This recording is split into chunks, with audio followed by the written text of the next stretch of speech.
Well, good morning and welcome to Legacy Church. My name's Neil. I'm an associate pastor here at Legacy, and it's really exciting for me to be up here this morning. I think in God's wise providence, He knew that Adam was going to lose his voice, and He allowed me to be up here. We just got back from Kenya on, I think it was Tuesday or Wednesday, maybe Thursday. I don't really remember.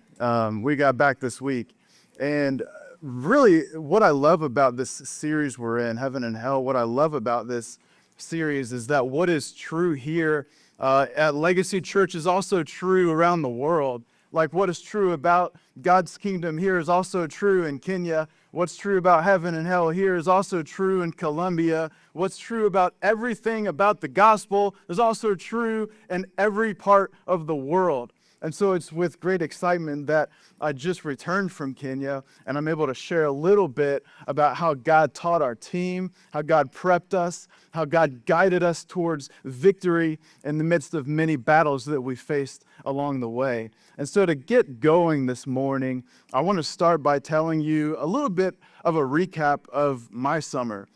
Many of you know that one of the roles that I have at Legacy Church, actually kind of two main roles I have. One is to oversee groups, and the other is to oversee missions. And because I have the stage right now, I'm going to put in a quick plug for groups. Here in a few weeks, we're going to be launching into our groups semester, our fall group semester. We're going to be prepping and planning, and we're going to be promoting on September 8th and 15th.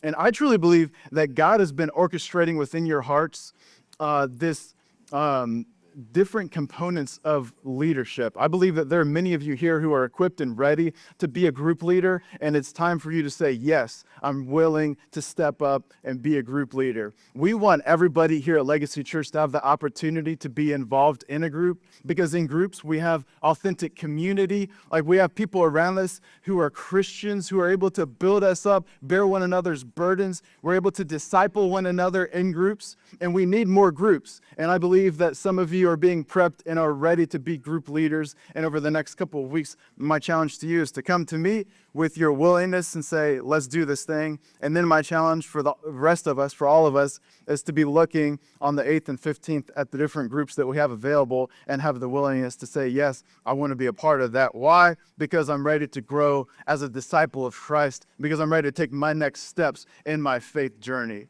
And so that's one of my roles, overseeing groups. The other is overseeing missions. Now, over the course of this summer, some really cool things happened. Actually, I got to go on all of our trips this year. That's not normal every year, but kind of based on where our different partnerships were with all of our different groups, I was able, or kind of it was necessary for me to go on all of the trips this year. And so it started with West Virginia. We went to West Virginia. We took 45 people to West Virginia. And I don't know what church you guys come from or if this is your first church, but 45 people on one mission trip is crazy and it's awesome. And I believe it's a big part of the testimony of Legacy Church, how God's been prepping people to go to the ends of the earth and spread the gospel to all of creation. And so 45 people went to West Virginia. And of those 45 people, we got to unite in our faith. Because every Sunday morning, we get to see each other, right? But we don't have these deep conversations. We a lot of us, it's kind of in passing. Hey, how's it going? It's good to see you. We recognize each other's faces. And then we have our community groups, and in group, we're able to dive a little bit deeper in relationships with people. But then there's this huge chunk of people that we don't get to spend time with on a weekly basis. We're not really in the same realm of vocation. We're not really in the same, we don't eat at the same places every week. So there's this group of people here at Legacy Church, and you guys know what I'm talking about, that you don't get to dive deep with every week. And it was really cool for me to be able to spend time with 45 people from our church and dive a little bit deeper in those relationships. And so if that's something that you're like, man, I just want to know people, I just want to get to know people, serve on a mission trip, on a mission team. I promise that you'll get to know people. I got to sit on a roof with Chuck Fix for hours every day. It was hot, but we had a good time just getting to know each other. And the Lord really began to stir this sense of serving within our team. And that's one of the takeaways for me personally, was this idea of serving that hasn't really, I don't know how to describe it besides like serving, and it's something that I've even talked about before from stage, and I know that this is truth, and you guys are going to hear it and be like, man, this is very surface level, but God began to stir my heart, to posture my heart towards serving, not because I'm a Christian, but serving out of a result of what Jesus did on the cross. And I like I said, I've talked about this before, but God really started kind of like changing the posture of my heart to really understand that while we were in West Virginia. And it kind of changed the whole paradigm shift within my mind of how I serve and how to serve well, how to serve the community well, and how to serve on missions well, and how to serve my family well, and how to serve my wife well. And that was just a big takeaway. And I'm going to jump around to a couple different takeaways at a couple of our trips this year. And so it's not going to flow right into the next one, but specifically looking at West Virginia, that was a really big takeaway for me. And now looking at Columbia, a huge takeaway for me was when we were there, we had, so we were the leaders of that, of Chrysalinko, who's the ministry that we go with. A couple of the leaders, the missionaries there, have been working with this tribe called the Arhuaco tribe. And they're just kind of this indigenous people group in the mountains. A lot of them have never even experienced the gospel before. And there's this one specific village that was really high up on the mountain. Some of you've heard us kind of share the story already about how we walked for miles and ended up like the enemy was trying to prevent us from getting there. We got there, and the Lord opened up the doors for us to be able to do work in that village while we were there. It's something that Brandon and Daisy and Hellman, the missionaries there, they've been trying to get access to this specific village for a long time. This village is a part of the Arhuaco tribe, and they've been trying to get into this specific village for a while. And while our team was there, the Lord opened the doors for us to be able to go into that village. And I'm talking not just, like, it was the first time that anybody had been in there, not just Americans, not just like the first time Christians had ever been in there. I'm talking, it was the first time that any other Colombians had ever been in that village before. And while we were there, God opened the doors for us to be able to go in there and share the gospel. It was 5 men that went to Colombia, and we were all dancing around, acting like sheep, telling the story of the parable of the lost sheep. And it was really funny because they were just laughing, cracking up, and we were literally bringing the presence of Christ into that village for the first time ever. Actually, a matter of fact, today we're selling coffee out there, and the coffee is packaged by Brandon and Daisy, who are the missionaries with Chrysalinko. So the coffee is purchased from the Arhuaco tribe. Is it a picture? Yeah. So this is the coffee. So literally, Brandon and Daisy, they purchased this coffee as green coffee right off the plant from the Arhuaco tribe. They roast it, they package it, and they're shipping it to us. And starting today, we're going to be selling this. I don't know the cost. I should have asked before I started talking. But we're selling it right over here at the Welcome Center on your way out. And this is the cool thing about if you purchase this coffee. This coffee is literally the bridge between them, like Chrysalinko, the missionaries, and their access into the Arhuaco tribe. The doors are open for them to share the gospel because of this coffee. And so as you purchase this coffee, that it keeps the door open for Brandon and Daisy to be able to do ministry in those different villages. Literally, like the door was open as a result of them buying coffee. Like they were trying to figure out how are we going to reach these Arhuaco people, and they were selling coffee. So they said, well, let's start buying coffee. And through the purchasing of coffee, the door was open for them to go in and share the gospel. And now, because of our partnership, we're able to purchase this coffee and keep the flow going so that they're constantly purchasing coffee so that that door is consistently open. So go out there, grab a bag, switch from Maxwell House to Cafe Caleb. Cafe Caleb. Make the switch. It's a lot better than Maxwell House. I speak from experience. Actually, I was transitioning and I mixed the rest of my Maxwell House with this, and it was very interesting for a few weeks, but now I'm fully Cafe Caleb, and it's the way to go. So I'm going to jump into Kenya now. So we just got back from Kenya because I'm going to spend a little bit more time here And this is kind of where all of what I'm talking about is going to tie into the sermon today. And I think we haven't confirmed this, but I think I'm preaching on missions here sometime in the fall. So I'm not going to, my goal here today is not to sell you on why we do missions here at Legacy Church or tell you all about the opportunities. But ultimately, I feel like God gave us some takeaways while we were in Kenya specifically. And so the whole idea here is for us to be able to learn from God together about how we can apply these takeaways to our life every day. So in Kenya, I think it's best if I kind of set it up from the beginning of Bread of Life. Bread of Life is our partnership in Kenya. It's who we serve with over there. It's who has kind of established a presence out in, they call it the bush. It's literally out in the middle of nowhere in the desert of Kenya. So Bread of Life started about 15, 20 years ago with this guy named Joel Marugwa. He's preached here before. Joel Marugwa and this guy named Ernest Smith, the most African name and the most American name possible. Ernest Smith and Joel Marugwa. So they met about 15, 20 years ago. Joel was working for YWAM. He was the regional director of YWAM for all of Kenya. And Joel had a heart for unreached people groups, and so did Ernest. And so they started talking and they said, okay, let's figure out how we can reach unreached people groups. YWAM, their focus was not specifically on unreached people groups, and it's an awesome organization, but it just wasn't where Joel's heart was. So he backed out of his position of leadership and started focusing on the literal, almost impossible to get to regions of Kenya. And so they started in a couple of different areas before eventually finding this town called Lodwar, which is in kind of the northwest region of Kenya. And they found this town, and through different conversations that they had, literally this town had a dirt runway until about 4 years ago. It's a really tiny little town in northwest Kenya.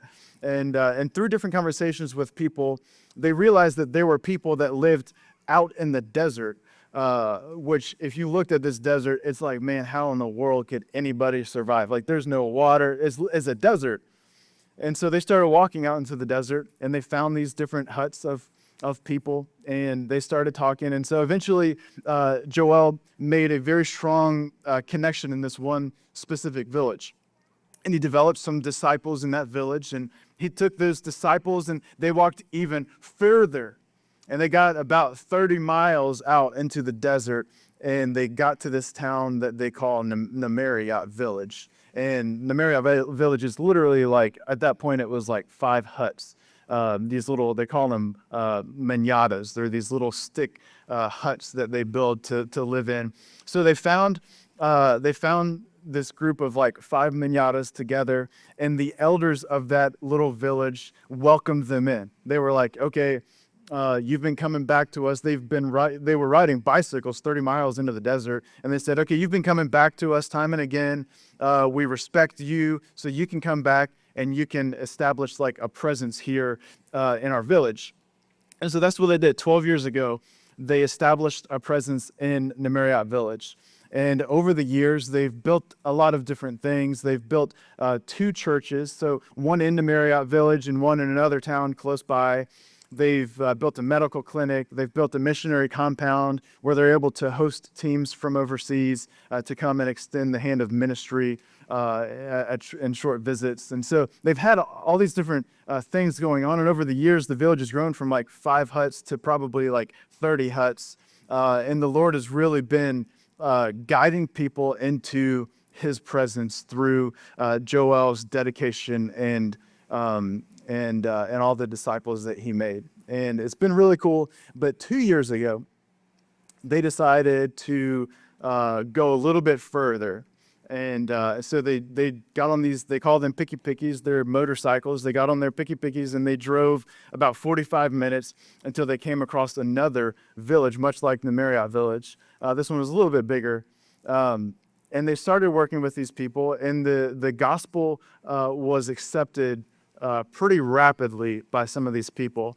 And so at this point right now, there's about probably 30 or 40 people who are currently in that church. And the church literally is a tree. It's a tree outside that they sit under. And so if you guys ever get tired of the AC, just think about them. They're sitting in the desert under a tree. That's their church. And they love it, man. They go out there, they worship, they serve, they are like all about it. And so over the last 2 years, they've been working there. But over the last year, there's been a little bit of pushback because the whole idea is they get there, they establish a church, they develop leaders, and after a few years, they build a church building for them to have. But they've had a little bit of pushback from the community, from especially the elders in that village, to the point of they almost completely backed out of serving in that village. Because of the pushback that they were experiencing. But the Lord spoke to Joel and said, stay faithful. And so Joel stayed faithful over the last kind of like 6 or 7 months. He's been feeling this kind of anguish of like, there's a lot of pushback right now, but the Lord told me to stay faithful, but he stayed faithful. And while our team was there, Matt Schwenk and Emma Schwarting and myself, we went to that church on Sunday. Matt spoke there. And we were there. While we were there, Joel met with the elders, and the elders of that village said, guess what?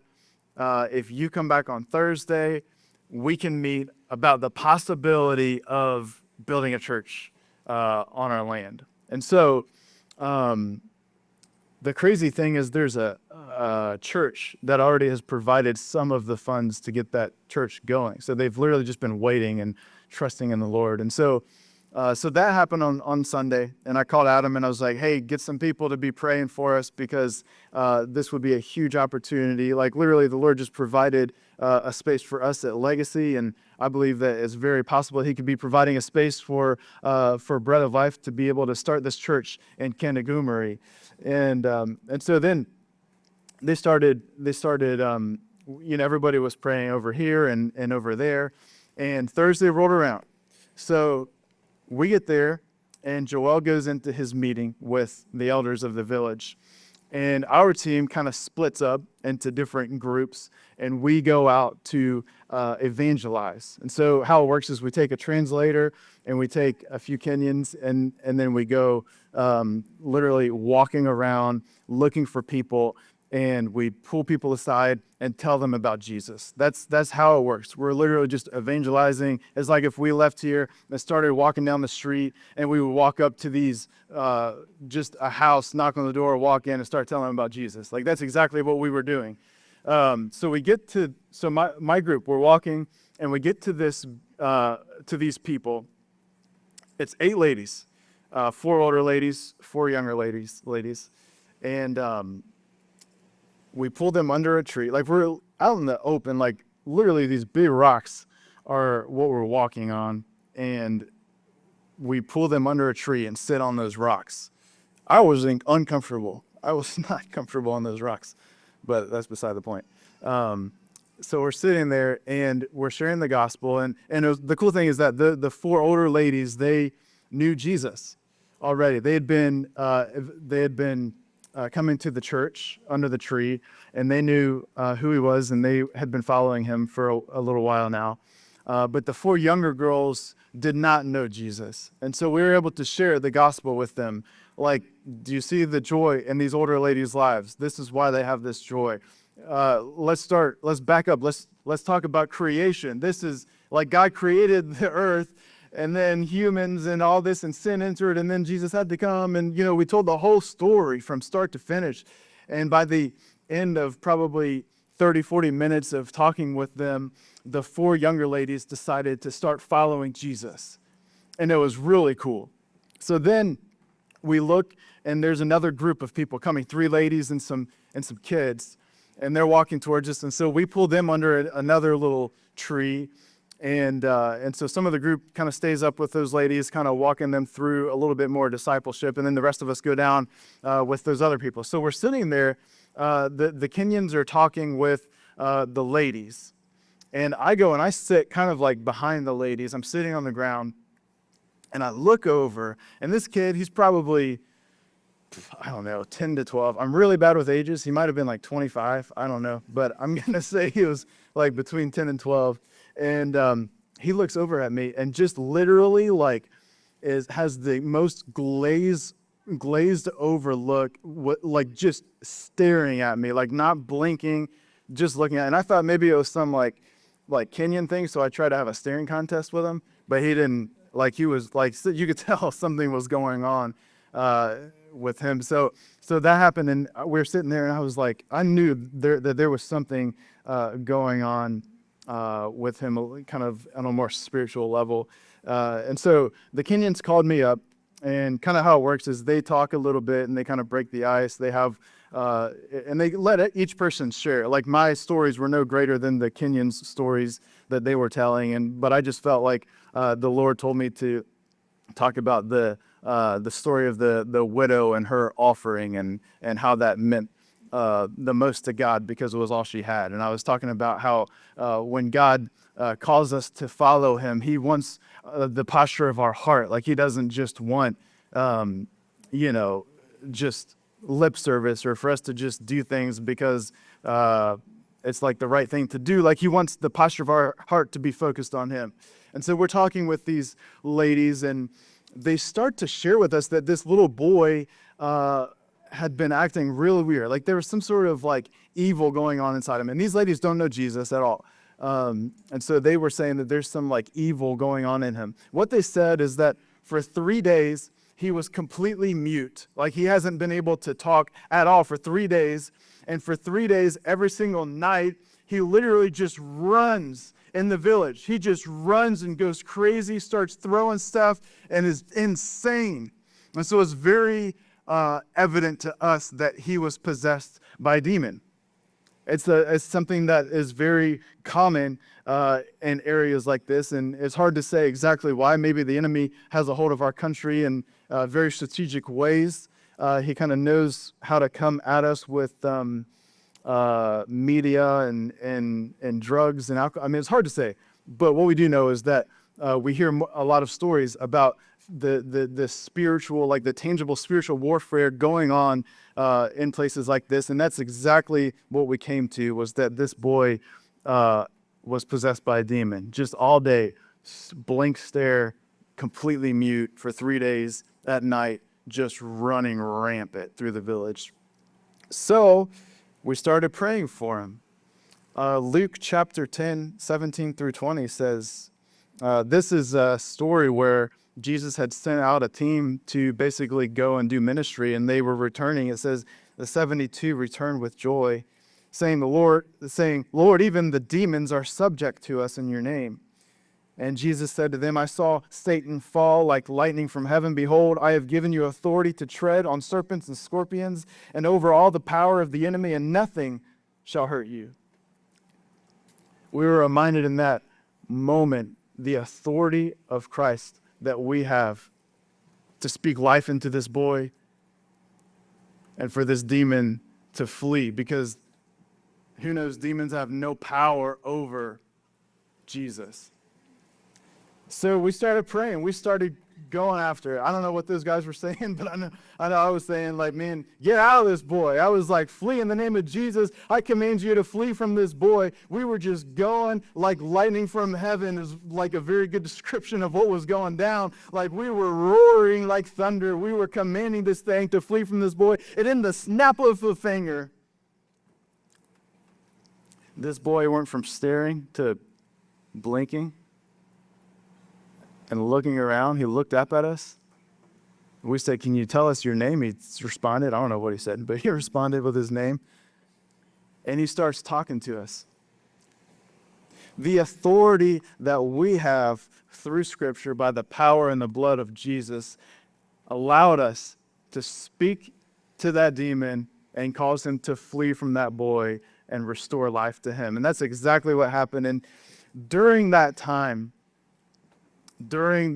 whole time, the mother was watching and the other two ladies were watching. And as a result of seeing a demon flee from this boy, the mother decided to start following Jesus. And another one of those ladies decided to start following Jesus. And so right there, the cool thing is that as that was going on, the 8 ladies behind us, 4 who were already Christians, the other 4 who had just accepted Christ, were all praising Jesus together, like like worshiping him with songs. The older ladies were teaching the younger ladies worship songs. They were all worshiping as we were casting a demon out of this boy. They were all worshiping as other ladies were coming into the presence of Jesus for the first time ever. And while that was happening, Joel got approval to build the church.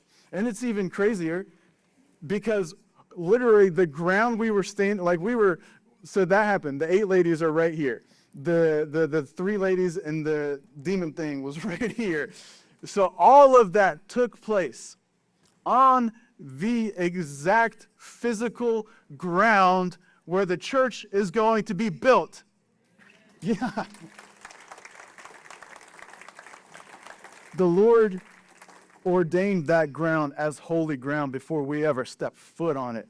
Before anybody ever had an idea that a church was going to be built on those rocks, God ordained that ground as holy ground. And that was just like part of the story, man. We saw over 30 people come to know Christ that week, like authentically. There's a lot of people who would say, I want to follow Christ, but you could tell that they weren't really all in. But 30 people authentically were like, we're following Jesus. We had women who were well cared for and felt a sense of love and respect because of the words that God spoke to the women on our team. We had men. Guys, who knows? Men are hard to reach. But one of the cool things about Legacy Church is that he's orchestrated our church to be kind of focused on men. And because of that, a lot of men have come to the church. Our logo is a buckhead. One of the reasons for that is to strategically reach out to men. We have Man Camp to strategically reach out to men. Like, God has orchestrated the heart of Legacy Church to reach men. And while we were there, the Lord opened up doors for us to do ministry to men. I mean, like, there were men that were coming to find our team in order to hear the gospel. There were literally men. This has never happened in the history of the existence of Bread of Life. There were men who literally went out of their way to find our team because they knew that other people had been impacted by the gospel and they wanted to be impacted by that same gospel. The Lord was at work in some very unique ways. And he used our team and he guided us towards victory in the midst of some of the biggest struggles that we faced while we were there. And now at this point, so this sermon is going to be kind of like the Star Wars saga, the original 6 where they made the last 3 before the first 3. That's kind of what's going on here. So I told you like the victory that took place, right? And now I'm going to backtrack and I'm going to tell you a little bit about how God prepped our team, prepared us to go into this battle. Because at the end of the day,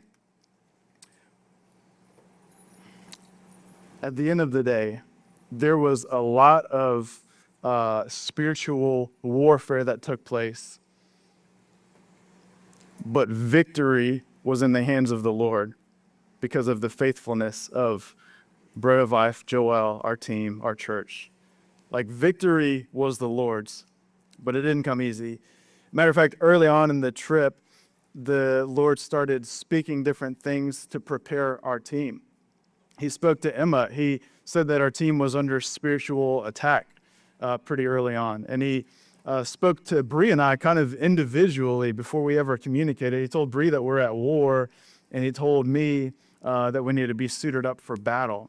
And so very early on in our trip, the Lord started orchestrating our hearts, posturing our hearts towards getting ready for the battle that was ahead of us. And he kind of spoke these phrases of battle and war to a few of us kind of individually. And so we knew that the Lord was with us, but we knew that it wasn't going to be an easy week. And Ephesians 6 kind of became sort of like a theme to our week. Paul sets up Paul really talks about preparing for battle well. And Adam talked about this a few weeks ago, so I'm not going to go into a huge, long dissertation on like breaking apart every verse within Ephesians 6. It was a few weeks ago. You can look back on it on our website if you want to learn more about Ephesians 6. I am going to walk through the verses for the sake of telling you about how God prepared our team, and then how we can prepare well for the battles that are waged against us every day. Because I don't know about you, but for me, there are battles that I face every day, and I believe that as Christ followers, if you're not in a battle currently, you're going to face one at some point in your life. Maybe this year, maybe next year, maybe down the road. But the cool thing about it is we know the outcome. We know the victory is Christ. Like he already won. He already won the battle. It's just a matter of us staying faithful, staying persistent, and keeping on. So I want to start by reading Ephesians 6. You can turn there if you have your Bible. I want to start by reading Ephesians 6, 10 through, 12 maybe.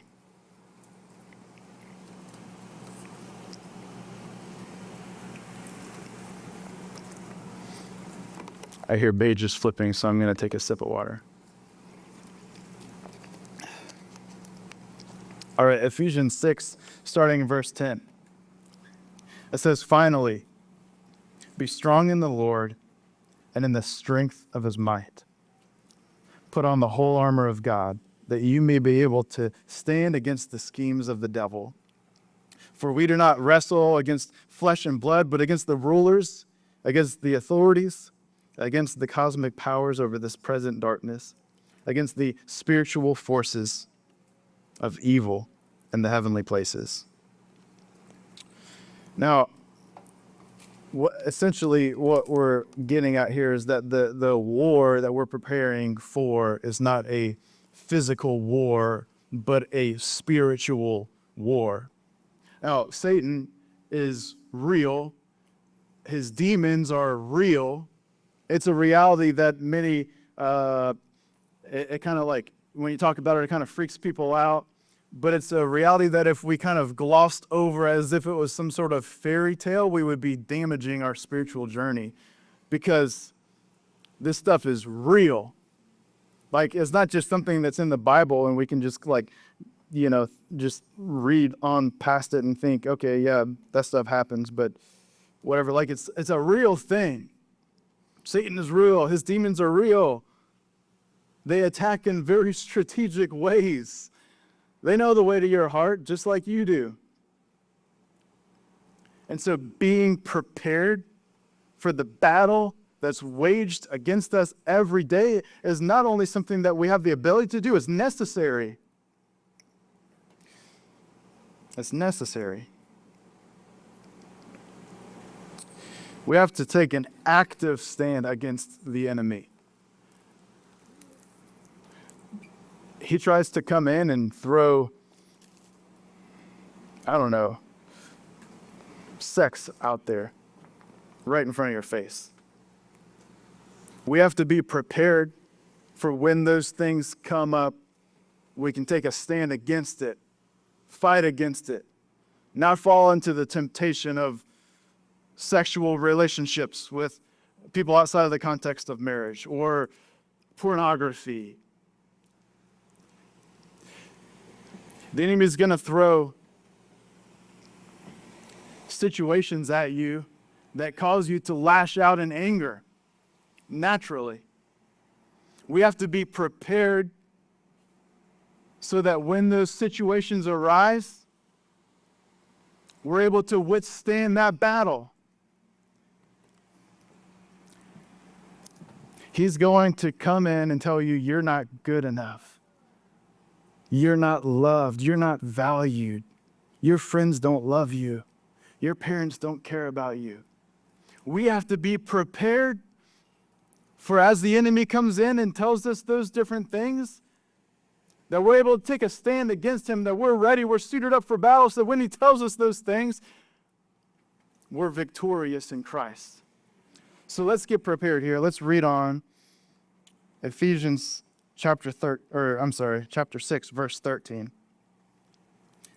This is Paul talking. He says, "Therefore, take up the whole armor of God, that you may be able to withstand in the evil day.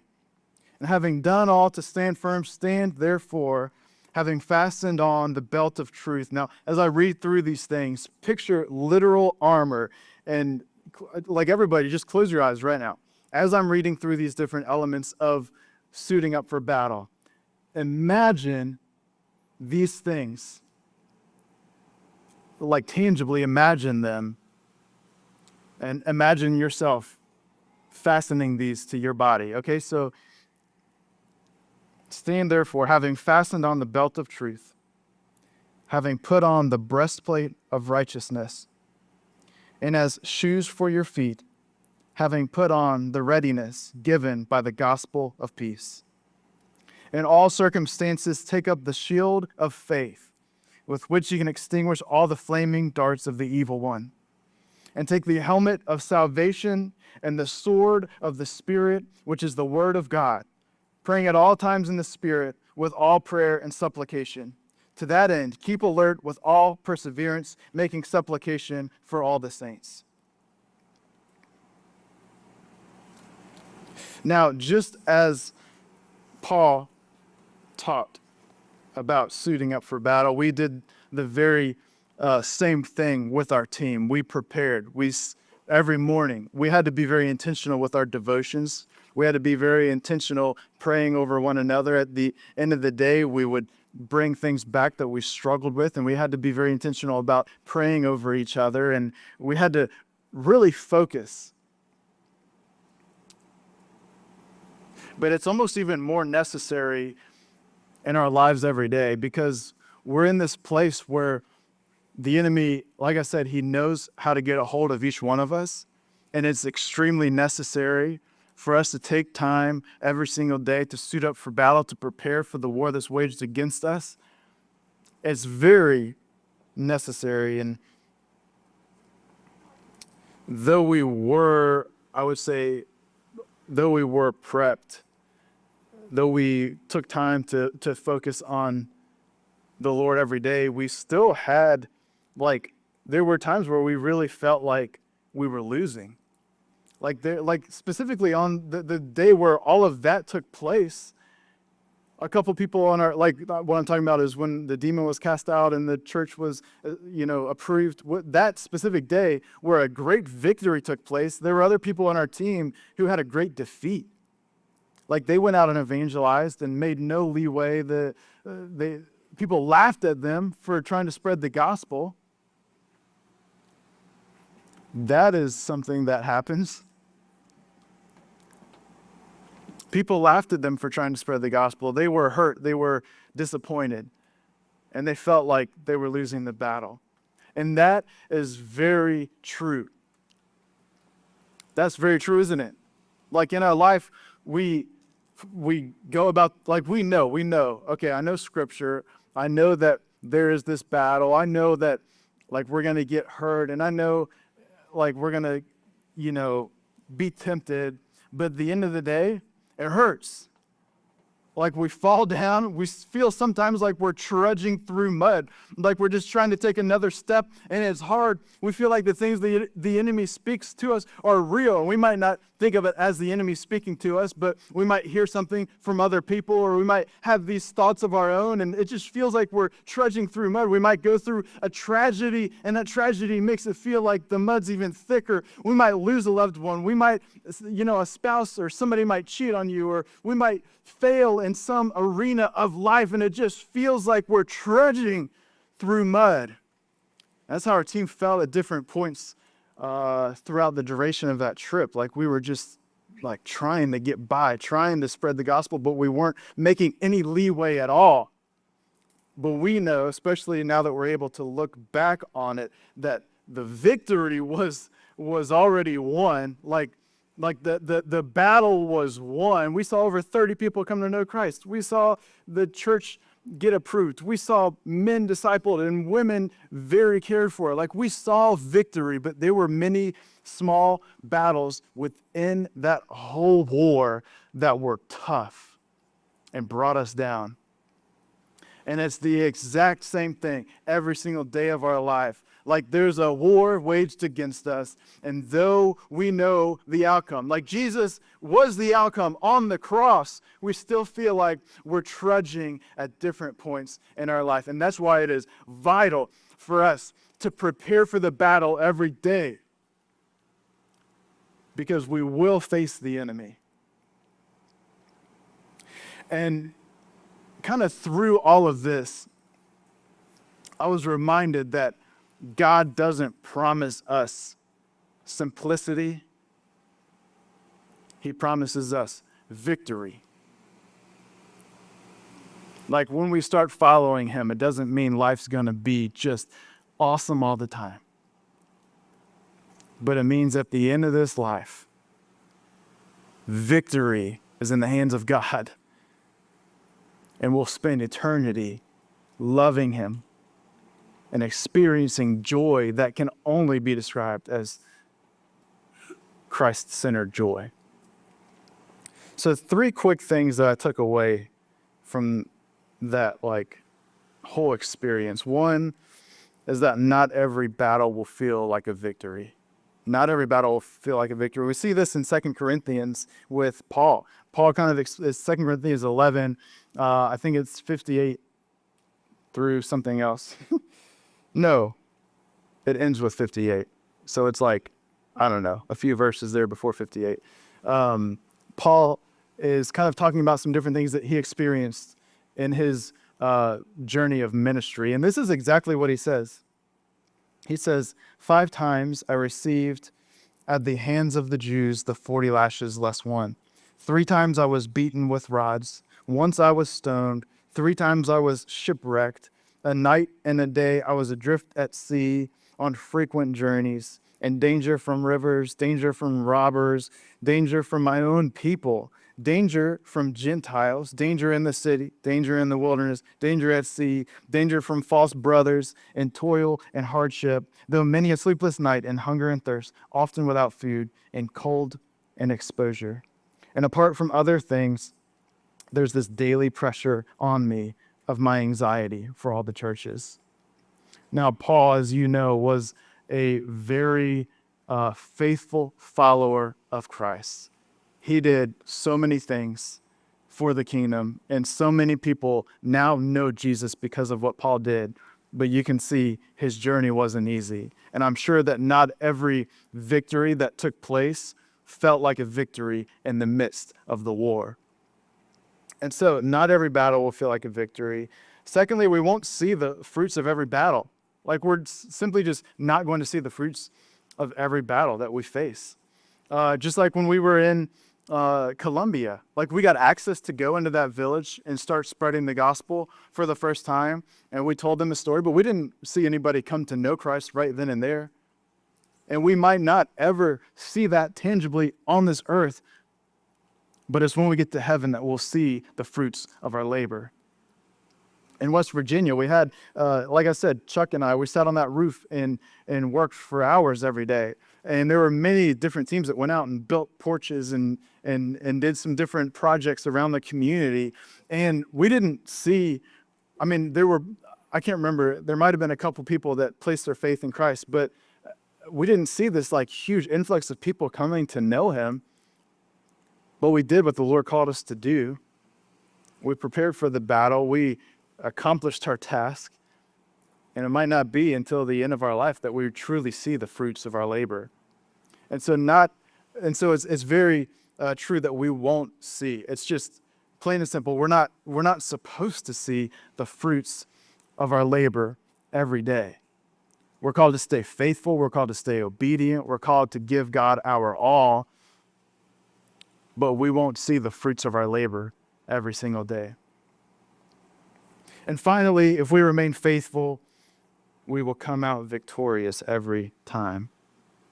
We'll come out victorious every time if we stay faithful. 1 Corinthians 15:58 says, "Therefore, my beloved brothers, be steadfast, immovable, always abounding in the work of the Lord, knowing that in the Lord your labor is not in vain." Your labor is not in vain. And so sometimes it feels like we're trudging through, just trying to get by, just trying to make it.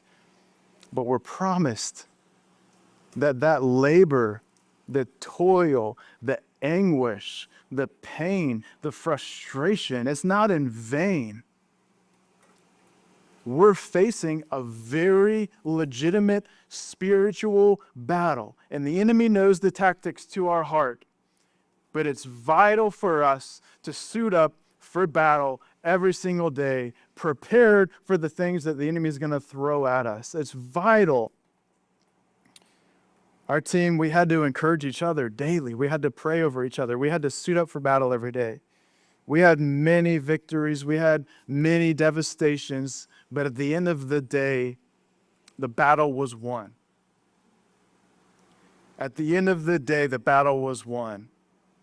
No matter what you are trudging through, the anguish that you feel, it's temporary. At the end of this life, the victory is already in the hands of God. We knew that as soon as Jesus died on the cross. And as we stay faithful, as we stay obedient, as we prepare for the battle every day, nothing can stand in the way. Nothing can separate us. Nothing can divide us from the very love that allows victory to reign.